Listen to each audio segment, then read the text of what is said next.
Madame la ministre, voilà. Cette année, les messages de condoléances dépassent ceux de félicitations et c'est une réalité glaçante. Le nombre de naissances s'est effondré, comme si les Français, champions de la natalité, c'était du passé.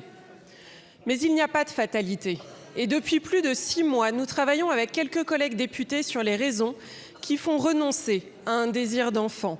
Près de 30 000 Françaises et Français ont répondu à la consultation que nous avons lancée et je les en remercie.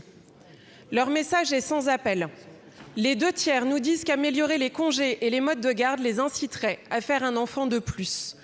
Et je les comprends.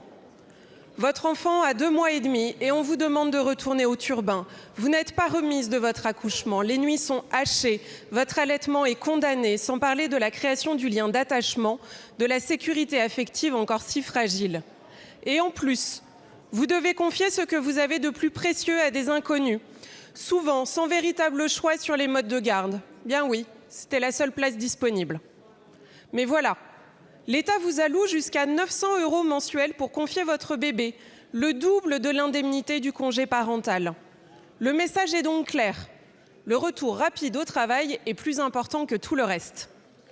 Pour stopper la chute vertigineuse des naissances, la question des congés, des modes de garde, de la conciliation vie pro, vie perso est cruciale.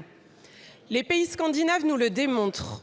On peut concilier congés longs, carrière professionnelle et égalité entre les femmes et les hommes. Le congé de naissance adopté hier est une avancée nécessaire, mais pas suffisante.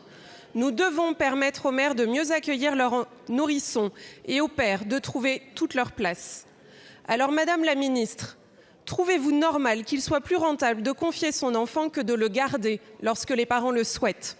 Êtes-vous prête à aller plus loin, à refondre, simplifier et améliorer la kyrielle de congés pour que les parents aient enfin véritablement le choix?